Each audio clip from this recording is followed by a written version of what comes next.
everybody, welcome back. My name is Carlos. Today I'm going to be reviewing a chest and leg session with the continued progressions in this volume training block. So let's get right into it. Started off with the chest routine. We're not doing any barbell or dumbbell moves for the time being because of the pec tear that I sustained almost 5 weeks ago, giving myself 2 months of no barbell movements or dumbbell movements whatsoever for the chest. Not in a hurry to re-injure, and I want to be completely well again so we can hit the heavy bench press again without any problems in the near future. So the scheme now is doing machines and cables for the time being, things that we don't usually do and things that are not really convenient or useful for building maximum mass and muscle. We do at this period of time because it is appropriate to do so. So we started out with the assisted dips. Now this particular movement is more of a tricep move than chest, but since you do involve the chest and it is about rehab at this moment, then that's what we're doing. Very easy move, very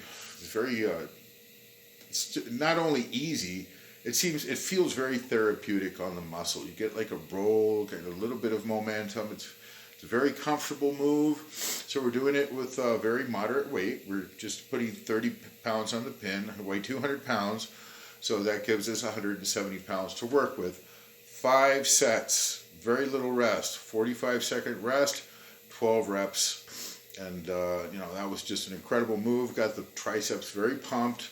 Then from there went to the chest flies, seated chest flies, with a very, very moderate weight, just 22 pounds on each side, just enough to feel the contraction and get also into a groove. Very little rest there, another 5 sets, 30 to 45-second rests. We're not trying to build up a lot of strength and take a lot of rest between sets. It's just pump, pump, pump.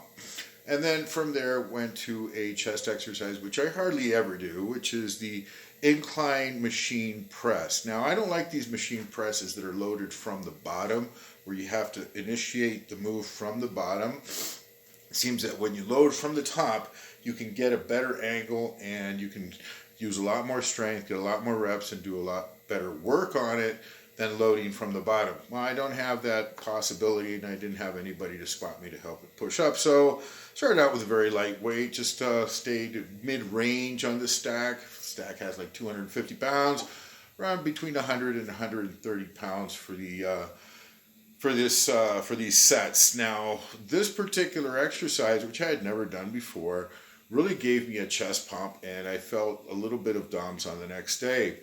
Again, 5 sets, I think it was 12 to 15 reps, has pretty much a fairly wide angle, so it's first time using that machine. It felt okay. From there, we went and did our leg routine. Now here we did have some nice progressions within our volume training. Again, we're not going for high weight and trying to progress on the weights, but within the reps and sets. So we're basically staying with the 5 or 6 sets maximum.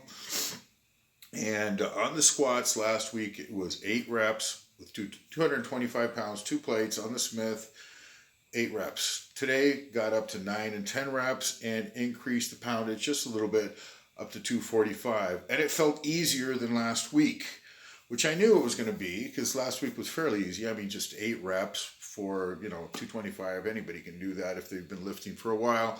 So it felt very easy, but it also psychologically gave me a boost within the progression scheme. Next week, it'll be 10 reps. I don't want to increase the weight. It will be 245, just 2 plates and a 5 kilo on each side. So looking forward for that session, and that's the idea with these progressions, is that it leaves you stimulated for the next session. It doesn't leave you annihilated where you have to really worry about your recuperation. I felt very just ready to go again almost. And so obviously my energy, my quote unquote life force, or whatever it is you want to call it, is increasing.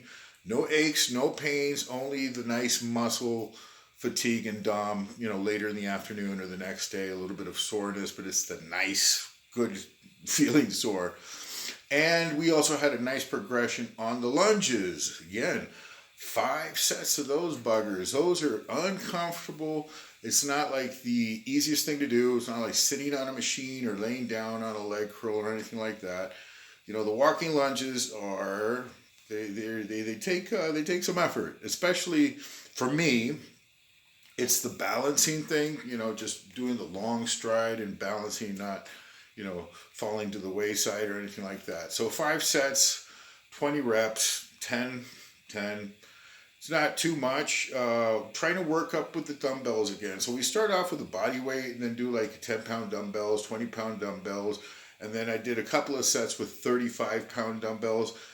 Those start to give me a little bit of, not any issues, but you do feel your cardio going. You know, it's like you're breathing heavy on the 10th rep and then coming back for the 20th. It's like, oh man, that was a set. But again, it's doable and I can't wait to go and do it again. I'll be working up to the 40s, 45s. And once you get into those weights, your glutes will be sore the next day if you're doing enough reps. So that was also a very fun exercise. What else did we do?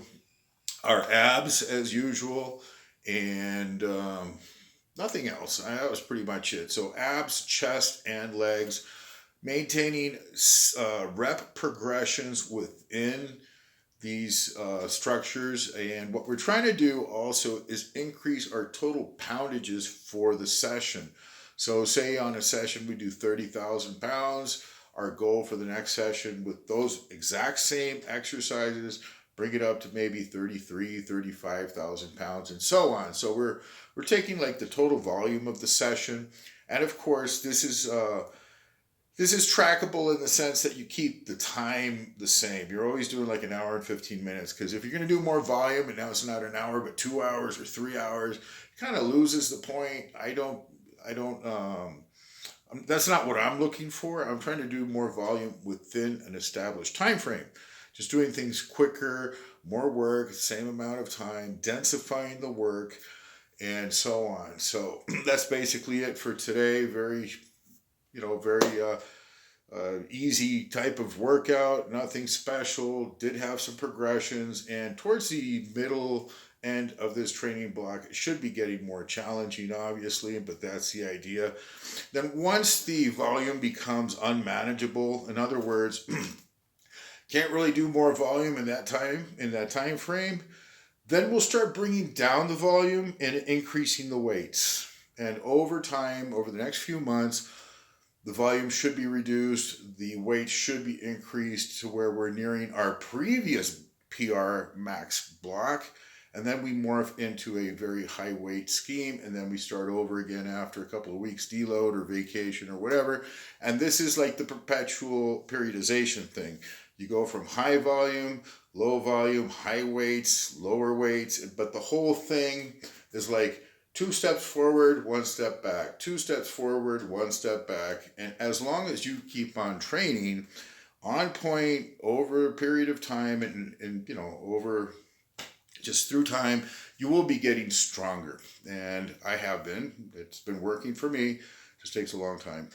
Anyways, God bless everybody, and until next time.